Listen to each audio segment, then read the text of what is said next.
Had to kick off our Friday afternoon together with something nice and heavy from Lorna Shore. Welcome back, old sleepy dreamer. Sleeping dreamer, I believe that's what it's called. That might be a typo in our system. I might need to fix that. Anyway, if you want to get a hold of me, you can over at 208-535-1015. If you missed out on your opportunity to win the Seether tickets, there is going to be another concert ticket giveaway happening next week. And further down the line, I believe we'll give away some more Seether tickets as well. We got a lot of stuff lined up for this year. It's been extremely hectic this week, and I mean extremely hectic trying to get all these concert proposals and all that stuff together. So I'm hoping that all of them come to fruition and we can really make 2025 an amazing year for everyone to go to at least one concert. I see loyal listener Captain Zach all the time saying he's never been to one, and I'm like, dude, just put some money aside. Go to Salt Lake City or Boise. Take a friend with you. Go to one of these shows that's listed on our concert calendar at riverbendmediagroup.com/calendar. Go experience your first ever show. Go to some place, go to some band that you would like to see. Very first one. And there's so many already announced, so many tours announced. I keep having to update our concert calendar every week, which is a great problem to have, right? Compared to 2020 when everything was shut down, everyone was craving music. And back then, I mean, I thought after 2020, everyone would become grateful and wanting anything to just go see live music again. People have gotten extremely picky. Extremely picky. What was that posting that I saw earlier today about Furnace Fest? This giant festival with so many different bands, and there was people saying, oh, I would replace this band with that one. There was somebody else I was talking to recently where it's really irritating when you go on Facebook. Of course, Facebook, the most complainers out of them all. There's a posting for a show coming to the area, and you see somebody for some reason commenting like, I'd go for this band. Did anybody ask? No? It's just one of those things. It's so weird. I can't imagine wanting to tell everybody, hey, you know what? For Seether, POD, and Nonpoint, if you comment, I'd go for POD. Okay. Neat. I need to get a button that says that on the sound bar. Neat. Anyway, like I said, if you want to get a hold of me, 208-535-1015. I got some Deadlands for you and more to continue here shortly. It's Peach's Pit Party on K-Bear 101. I was never a fan of the Doors, ever. I find them extremely boring. But I do find this type of thing interesting, that there's always people saying, hey, this celebrity didn't really die. They're still out there. The 54-year-old rumor that Jim Morrison faked his death has reared its ugly head again. There's a new documentary out there called Before the End, Searching for Jim Morrison, which is streaming on Apple TV+. Jeff Finn, the film's director, narrator, and major Doors fan, claims that Morrison now goes by Frank and is a maintenance worker in Syracuse, New York. To bolster this claim, this film includes an interview with Frank, who is very vague about his identity. Finn shares a photo of Frank with two of Morrison's girlfriends who cried over the so-called resemblance. Frank displaying a scar on his nose where Morrison had a mole. So, could be him. And if he's wanting to live in hiding, good for him. He can continue on his life. I mean, could you imagine this guy, Frank, just goes and says, yeah, I am actually Jim Morrison. What's going to happen after that? Are they going to expect the Doors to come out and start touring again?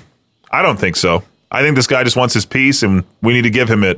Don't be that person that goes extremely crazy on St. Patrick's Day this upcoming Monday and then has a hangover all day Tuesday and has to call out of work. Well, to prevent the hangover, just drink water between every alcoholic beverage. That's what it says here. Doctors say there might be some truth to this strategy. Drinking water throughout the night will keep you hydrated. Dehydration, a big cause of hangovers. It could also slow down your alcohol consumption because drinking water between drinks will make you feel full, cause you to drink less. Evidently, you're spending less money. That said, it won't completely eliminate a hangover after a night of heavy drinking because your body still has to process all the alcohol. Just be safe. You want to talk about pointless holidays? I said it yesterday. St. Patrick's Day is definitely one of them. It's so silly how it's just an excuse for everyone to go out and drink. I'm not trying to be a party pooper here. It's just I enjoy holidays. I find every holiday great, except St. Patrick's Day just has one of those things where it's like, okay, what do you do besides drink? Eat shamrock cookies, drink green milk, eat corned beef and cabbage. Wear green?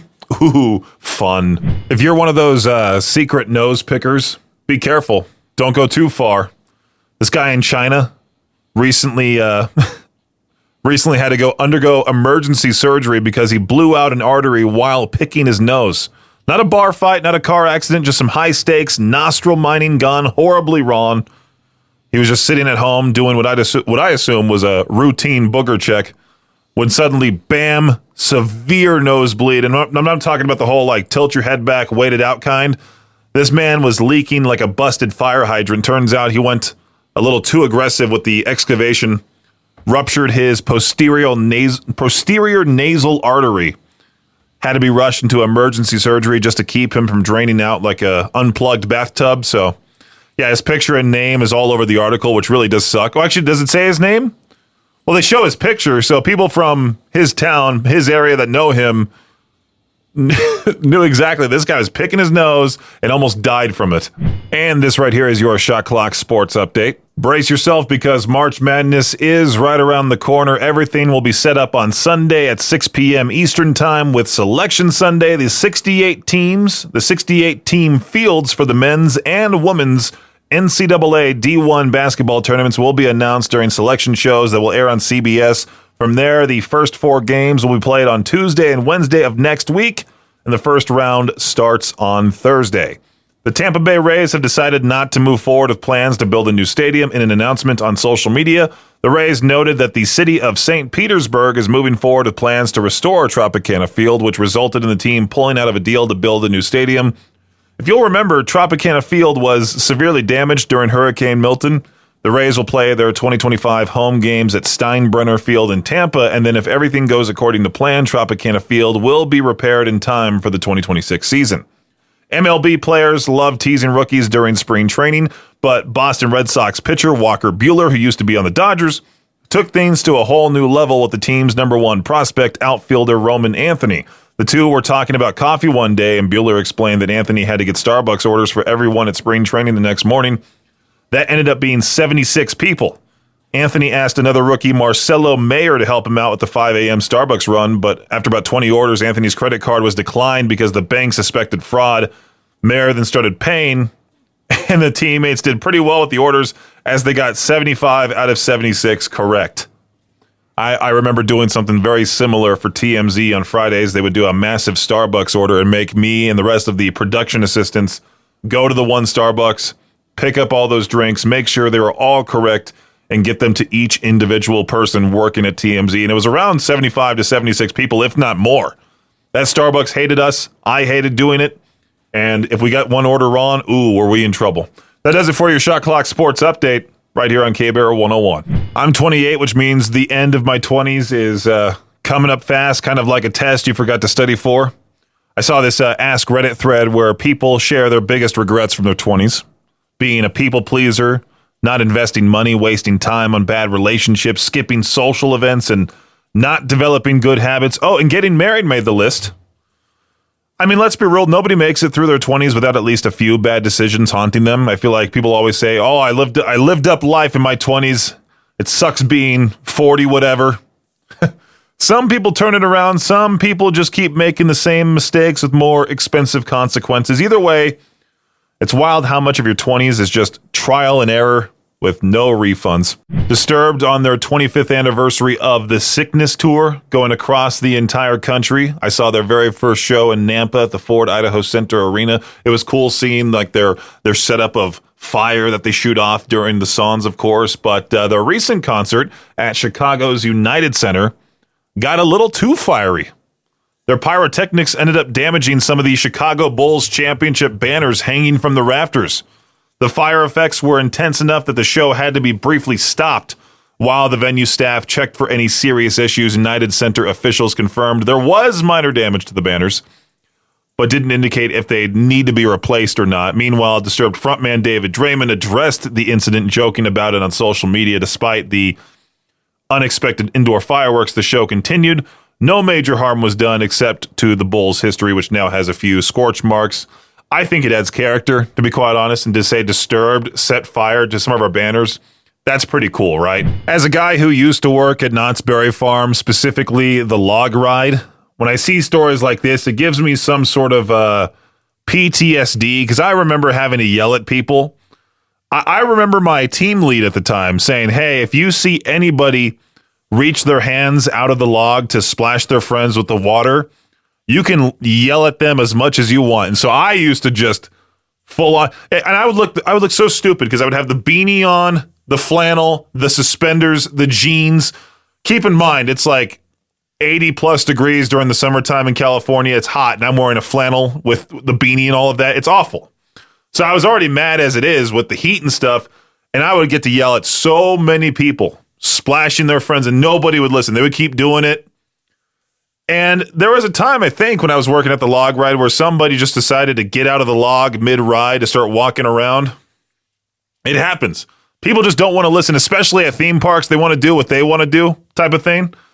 Well, a Disney World guest left the fellow passengers on the log ride over at Disney World, left everyone frustrated because he just simply ignored the instructions to remain seated during a brief pause. He got up, started walking around, him and his son, started looking at all the animatronics, try getting a behind-the-scenes look that nobody wanted to give them. So instead of having a fun time, I'm sure they got in trouble, kicked out of the park, and everybody who was on that ride and waiting in line, eager to go on, they had to have a 30 to 40-minute delay because of those two. Don't you get banned from Disney? I'm trying to see if there's any way, any update at all on the guy who jumped out. I'm sure they privately just said, hey, you're done for the day, and then probably will send him something in the mail. Who knows? Maybe.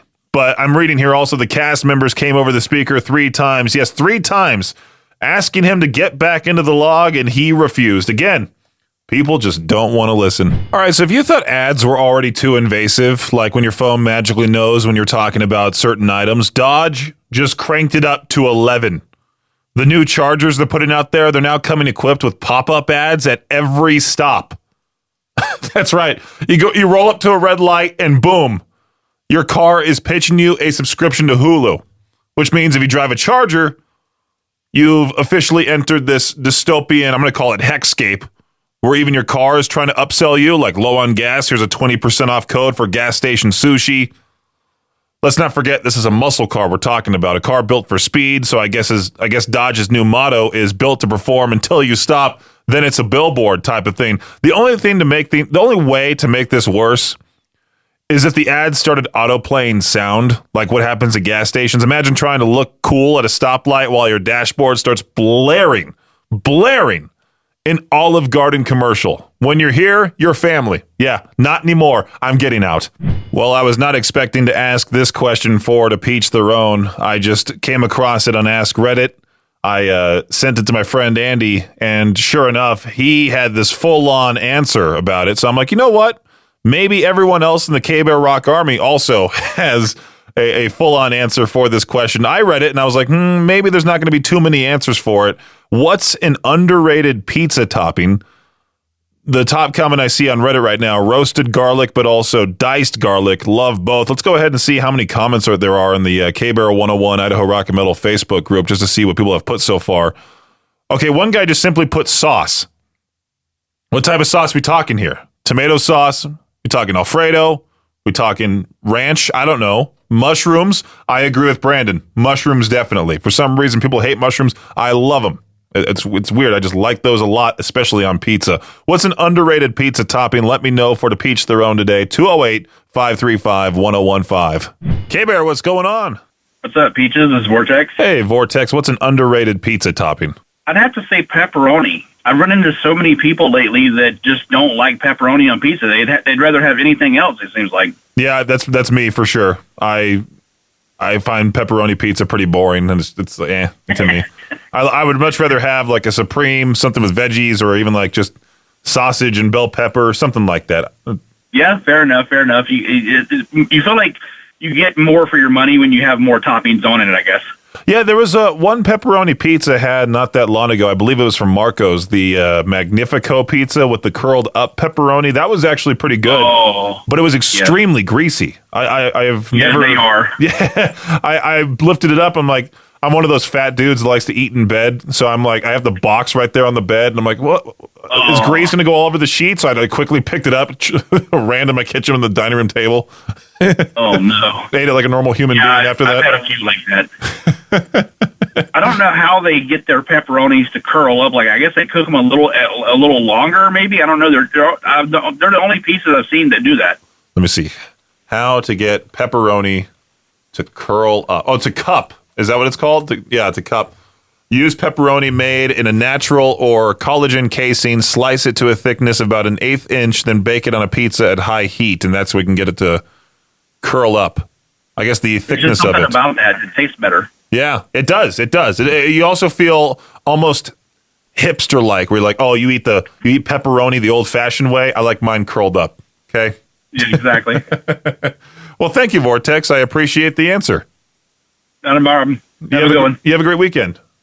All right, 208-535-1015. What's an underrated pizza topping? Let me know. K-Bear 101, great news. I saw this about Donny Osmond. He's officially entered the uncanny valley because he's now using AI to perform as his younger self. Yeah, that's right. AI Donny is here to serenade you, except now with the added horror of knowing a computer is singing it, right? Instead of aging like normal, we're now just uploading our former selves into the Matrix. We're going to get all weird with this break here. I mean, what's next? Elvis in a TikTok collab with Billie Eilish, Sinatra doing a duet with Hatsune Miku. Honestly, I'm just waiting for AI Donny to go rogue, start performing songs he's never recorded. Like, imagine he suddenly bursts out Bodies by Drowning Pool. At this rate, I fully expect AI Donny to start selling me extended car warranties mid-song. They call it the what? I can't imagine going to a Donny Osmond show and he's on stage as himself, and then there's all of a sudden AI young version of Donny. We're entering that weird stage where we could potentially revive dead actors and actresses to be characters in movies again. Oh, it's going to be so weird in the future. Idaho's only rock station, K-Bear 101. We gave away our last pair of tickets to go see Seether, POD, and Nonpoint at the Mountain America Center Sunday, May 18th. Earlier this morning on Victor's Morning Show, he gave out the last keyword. Somebody called in, repeated it to him, and won. So if you want to buy tickets, make sure to do so through the proper link. I did properly link the show posting on our concert calendar at riverbendmediagroup.com/calendar. It'll take you to the direct website to buy your tickets for the show if you want to buy them. I think later down the line, we'll give away some more tickets for that show, but we do have something lined up for next week that's going to involve yelling for sure. So yeah, that's going to be a fun giveaway. We'll see how it goes. It's another concert ticket giveaway. I won't reveal anything right now. Most likely, it'll be revealed either tomorrow or Monday. And I guess you have to find out what concert it is. Make sure to have the K-Bear app on your phone as well. I always remind people to do that. And then there were so many messages sent to either the K-Bear Facebook, or people called me asking, why can't I get the keyword? When you download the K-Bear app, make sure you allow notifications. Don't just simply put no, and then have the K-Bear app downloaded on your phone and then wonder where the keyword is. Because we sent them out via notifications at 7 a.m. every single weekday morning this week. So if you have the K-Bear app already on your phone, but you didn't get any of the notifications, go to your settings, turn those notifications on, and make sure you're ready for this next giveaway. It's going to be a fun one. It's going to involve the app if you want to enter that way. But then also there'll be ways to win on the air. You'll have to wait to find out. K-Bear, what's an underrated pizza topping? Tostada or taco pizza. What do you put on that? Ground beef and just what you typically put on a taco? Yep. Refried beans, ground beef, cheese, lettuce, tomatoes. Yeah. Would you use taco sauce instead of marinara? Yeah, you don't put marinara on it. Ooh. Put salsa or whatever, but yeah, it is good stuff. Just looking at all the different people discussing pizza toppings on the Ask Reddit page, or the Ask Reddit question for what's an underrated pizza topping that I asked for today is to peach their own question. Banana peppers, I see. Pesto, definitely. Sun-dried tomatoes, amazing. I don't know about goat cheese. I'm thinking more so feta cheese. This person also wrote caramelized onions. They wrote caramelized onions. Man, that sounds so good. That sounds amazing. Fresh basil, red onions, jalapenos, pear and gorgonzola. I don't know about that one. If you have an answer for it, to peach their own, let me know at 208-535-1015. Otherwise, I'll just move on to something else. No big deal. All right, time for another episode of Florida Man Does Florida Things. Today's contestant, a guy in Clearwater who hit up a strip club, racked up $160 in lap dances, And then when it was time to pay, hit the classic, I don't have any money move. That's not how it works. That's not how any of this works. So police say he unlawfully obtained the property of another, which is just a fancy way of saying he got some dances and tried to ghost on the bill. I mean, this isn't a try before you buy situation. You don't test drive the dancers. So, of course, the club called the cops. He spent the next 12 hours in jail where I'm guessing lap dances were not on the menu. He's now been banned from the club, which, let's be honest, is the least shocking part of the story. You know, people always like to scream, if you can't afford to go out and eat, don't do so. If you can't afford the cover charge, you definitely can't afford the extras. Just a reminder to go out and get some pie today, National Pie Day. Not the whole classic pie, P-I-E, but P-I, you know, the elusive math number everyone was forced to learn as a kid. And how often do you use that number now? Most likely you don't. I especially don't use that whole thing. I go for the other version of pie. So to celebrate Pie Day, lots of retailers are offering discounts and freebies today, including places like Blaze Pizza, Burger King, Marco's Pizza. I think I saw something from Taco Bell that was sent to my email because I'm a part of the Taco Bell rewards where it was like $3.14 for a Mexican pizza. Pizza Hut, Papa John's, they're all doing some type of National Pie Day deal. Go make the most of it, especially with what we were talking about for underrated pizza toppings. So, yeah. Take advantage. Of course, we have to say thank you to those that helped raise money for the 6th annual fundraising for families with ERMAC and the Ronald McDonald Family Room. I just got the official count that we helped raise just over $46,000 this year. Not quite reaching our goal of $70,000, but that's still quite a lot of money for the Ronald McDonald Family Room at ERMAC, and it's an amazing cause. I do like that place quite a lot for helping out those families with these stressful times, especially when you have a kid going through tons of medical care and all that stuff, and it's scary. I mean, it really is terrifying. And this place there's no fibs about it. There's nothing weird about it. It's just a place that's a home-like environment within the hospital that you can stay at for absolutely free. You can get a hot meal, take a shower, take a nap, spend the night, be right there in the hospital. Like I said, there's no catches to it, nothing like that. They don't try to surprise you on the bill afterward. They just have this facility there for you, and it's through fundraisers like what we just did to help keep it going. So $46,000, not too bad. Thanks again for donating and helping spread the word about the 6th annual fundraising for families with ERMAC and the Ronald McDonald House Charities of Idaho. Thanks for listening to Peach's Pit Party, the podcast. If you enjoyed the show, please share, subscribe, and rate the podcast. Peach's Pit Party is hosted by me, Peaches, a.k.a. Brendan Peach, and is a production of Riverbend Media Group. For more information or to contact the show, visit riverbendmediagroup.com. Until next time, Peach out.